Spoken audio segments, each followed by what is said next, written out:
ये ध्यान और गायत्री महामंत्र अच्छी पुस्तकों को स्वाध्याय भारतीय अध्यात्म का जो हम हेल्प लेते हैं और जो हमारा विज्ञान है वो आपके अंदर वही काम करता है। असली जवानी को जगाता है आपके अंदर से, उन बुराइयों को धीरे धीरे दूर करता है। आपके अंदर जो मेंटल गॉर्बेज के रूप में, मानसिक कचरा के रूप में आपके अंदर जो भर गया है उसको धीरे धीरे साफ करता है, बाहर निकालता है। और जब वो धीरे धीरे बाहर निकलता है तो हमारे अच्छे संस्कार जागृत होते हैं, अच्छे संस्कारों से अच्छे विचार बनते हैं और फिर हम अच्छा करने का मद्दा अपने अंदर डेवलप करते हैं और हम अच्छा करते हैं। अच्छा सोचते हैं, अच्छा करते हैं, बड़ा सोचते हैं, बड़ा करते हैं। बड़ा काम करने के लिए बड़ी सोच चाहिए, अच्छा करने के लिए अच्छी सोच चाहिए, अच्छे विचार चाहिए, और उसी को नैतिकता कहा जाता है। वो नैतिकता आती है कहां से? तो भारतीय अध्यात्म से। वो भारतीय अध्यात्म ही दे सकता है आपको। वही एकमात्र तरीका है और टेक्नोलॉजी है जिसको अपनाने से हम अपने जीवन में अच्छा कर सकते हैं। भगवान बुद्ध के एक बहुत ही महत्वपूर्ण शिष्य था, बहुत ही अच्छा शिष्य था, करीबी शिष्य था, बहुत दिनों से सेवा में उनका लगा हुआ था। हमेशा उसका शिकायत रहता था भगवान बुद्ध से कि भगवान आप मुझे कुछ अच्छा नहीं दे रहे हैं, सबको किसी को कुछ बना दिया, किसी को कुछ बना दिए, किसी को कुछ बना दिए, हमको अभी तक कुछ नहीं बनाए। अक्सर शिकायत करते रहता था। एक दिन भगवान बुद्ध मुस्कुराए, बोले कि चलो ठीक है, मैं इसका जवाब दूंगा तुमको। बोले कि कल तुम्हारे घर मैं आऊंगा भोजन करने के लिए। वो खुश हो गया कि भगवान बुद्ध मेरे यहाँ आएंगे भोजन करने के लिए। वो खूब बढ़िया खीर बनाया, बड़ा मन से स्वादिष्ट, बढ़िया दूध काजू किशमिश डाल करके बढ़िया खीर बनाया। भगवान बुद्ध उसके पास पहुंचे, स्वागत किया, बैठने को कहा। वो कहे कि नहीं, उतना समय नहीं है मेरे पास, ये कमंडल है इसमें डाल दो। वो कमंडल देखा, कहा कि अरे भगवान आपकी बुद्धि खराब हो गई है, ये कमंडल में रखा हुआ है, गोबर से लेप किया हुआ है, इसमें हम इतना स्वादिष्ट खीर डाल दें। भगवान बुद्ध उसी समय बोले कि ये तुच्छ सा खीर जब तुम इस बदबूदार कमंडल में नहीं डाल सकते हो, गोबर से लेप किया हुआ कमंडल में नहीं डाल सकते हो, तो सोचो कि इतना बढ़िया चीज हम तुम्हारे अंदर कैसे डाल दो। तुम सबसे पहले अपने अंदर की पात्रता को विकसित करो। पात्रता कैसे विकसित होगी? तो अंदर के कचरे को साफ करने से। और अंदर का कचरा कैसे साफ होगा? तो ध्यान करने से, मेडिटेशन करने से, गायत्री मंत्र करने से। ये गायत्री मंत्र आपके अंदर के कचरे को साफ करता है धीरे धीरे। ये युवा प्रकोष्ठ में आने से, ये जो संडे का सेमिनार चलता है सुबह शाम, उसमें बैठने से ये कचरा धीरे धीरे धीरे धीरे साफ होता है। और धीरे धीरे जब ये कचरा, मानसिक कचरा हमारे अंदर से साफ होता है तो फिर हमारे अंदर का पात्रता विकसित होती है। पात्रता जब विकसित होती है, जिसको कैपेसिटेंस कहते हैं, फिजिक्स में भी आप सबों ने पढ़ा होगा, Q बराबर C, फार्मूला पढ़े हैं ना। तो कैपेसिटेंस बढ़ता है तो चार्ज बढ़ता है, हम चार्ज हो जाते हैं। क्या हो जाते हैं? चार्ज हो जाते हैं। और जब चार्ज हो जाते हैं तो फिर अच्छा करने का मद्दा आता है, कुछ अच्छा सोचने का मद्दा आता है, जीवन में कुछ अच्छा करने का जज्बात आता है, उमंग आता है, अंदर से एक प्रकार का उन्माद आता है। अभी तो कुछ आ ही नहीं रहा है।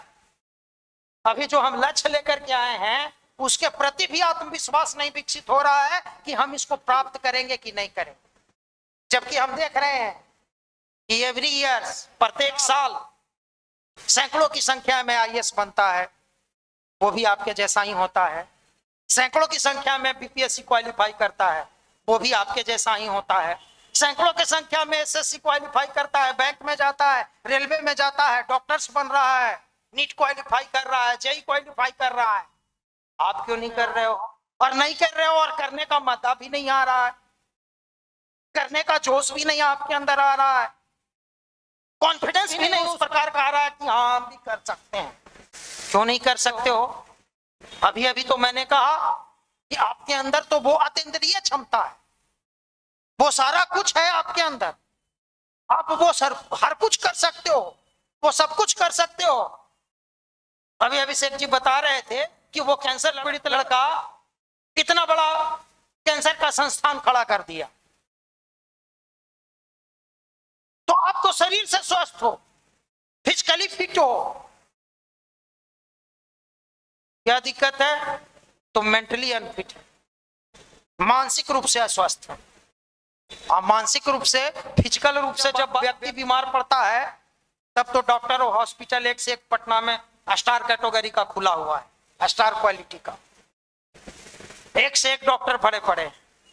तो फिजिकल जो बीमारी होता है, शरीर में जब बीमारी होता है तो उसका तो इलाज संभव है डॉक्टरों के द्वारा। लेकिन जब हम मानसिक कचड़ा और मानसिक रूप से बीमार पड़ जाते हैं, मनोरोगी हो जाते हैं, मानसिक रूप से फिट हो जाते हैं, तो उसका तो एक ही इलाज है और वो है भारतीय अध्यात्म, ध्यान, मेडिटेशन, गायत्री महामंत्र, अच्छे सत्संग, अच्छे विचारों का सोच चिंतन, अच्छी पुस्तकों का स्वाध्याय, उसका यही सब इलाज है, वही आपको ठीक कर सकता है। और सबसे बड़ा जो इस युवा पीढ़ी में जरूरत है, इस युवा अवस्था में जरूरत है, वो है संयम।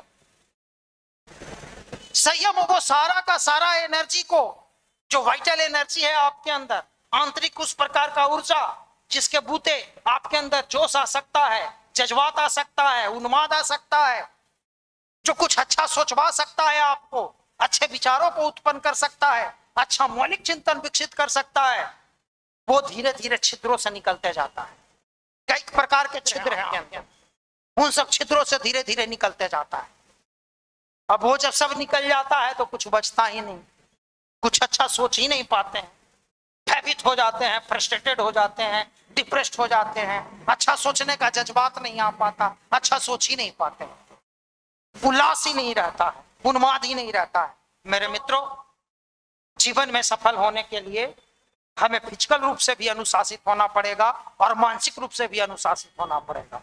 फिजिकल डिसिप्लिन और मेंटल डिसिप्लिन, ये दोनों जरूरी, ये दोनों प्रकार का अनुशासन हमें जीवन में सफलता प्रदान करवा सकता है।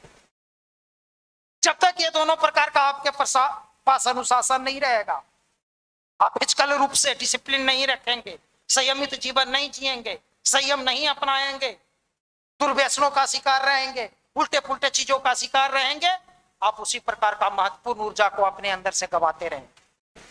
और महत्वपूर्ण ऊर्जा जब आपके अंदर से निकलते रहेगा, गवाते रहेंगे, तो आप अपने जीवन में कुछ अच्छा नहीं सोच पाएंगे, अच्छा नहीं कर पाएंगे, आत्मविश्वास नहीं विकसित हो पाएगा, आप तरह तरह का मानसिक बीमारियों का शिकार हो जाइएगा, मेंटल रूप से रोगी हो जाइएगा। तो संयम बहुत जरूरी है, संयम हमारे जीवन में बहुत जरूरी है, और फिजिकल रूप से भी और मानसिक रूप से।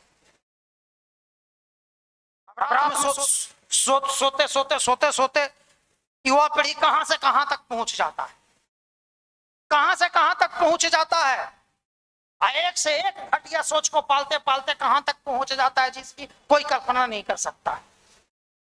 कल्पना शक्ति तो है, लेकिन सब इधर से उधर घुमा रहा है, उसको उल्टा पुल्टा डायरेक्शन में उसको घुमा दे रहा है। मेरे मित्रों, उन चीजों को सही करने का जो हमारा टेक्नोलॉजी है और जो साइंस है, वही हमारा भारत का आध्यात्म, और युवा प्रकोष्ठ उसी काम को कर रहा है। विगत 32 वर्षों से आदरणीय मनीष भैया के संरक्षण में युवा प्रकोष्ठ उसी काम को कर रहा है, उसी कार्य को कर रहा है कि आप मेंटल रूप से स्वस्थ रहिए, आप अपनी जवानी का एहसास करिए, अपने अंदर के जज्बात का एहसास करिए, आप जीवन में कुछ अच्छा करने की कोशिश कीजिए, अच्छा कीजिए। और इसके लिए क्या करना है, इसी की ये ट्रेनिंग दी जाती है, ये प्रयोगशाला है, एक प्रकार का गैराज है। जैसे गैराज में देखें, पचका पुचका टूटा फूटा गाड़ी जाता है, और वहां से जब गैराज से निकलता है तो एक नंबर चकाचक डेंटिंग पेंटिंग होकर के ठोक ठाक करके उसको ठीक कर दिया जाता है, पेंट पोचारा करके बाहर निकलता है एकदम चमकता हुआ, है ना, रोड पर चलता है। तो वैसे ही एक प्रकार का गैराज है जहां डिप्रेस्ड, मानसिक रूप से टूटा हुआ युवा आता है और आकर के यहाँ बैठता है। बैठ करके यहाँ का वातावरण में, यहाँ के ऊर्जा में उसके अच्छे संस्कारों को पोषण मिलता है, अच्छे संस्कार उसके पोषित होते हैं, अच्छा अनुभव करता है, उसके अंदर अच्छे विचार आते हैं, अच्छा करने का कैपेसिटी आता है, भय से वो दूर होता है, निर्भय बनता है,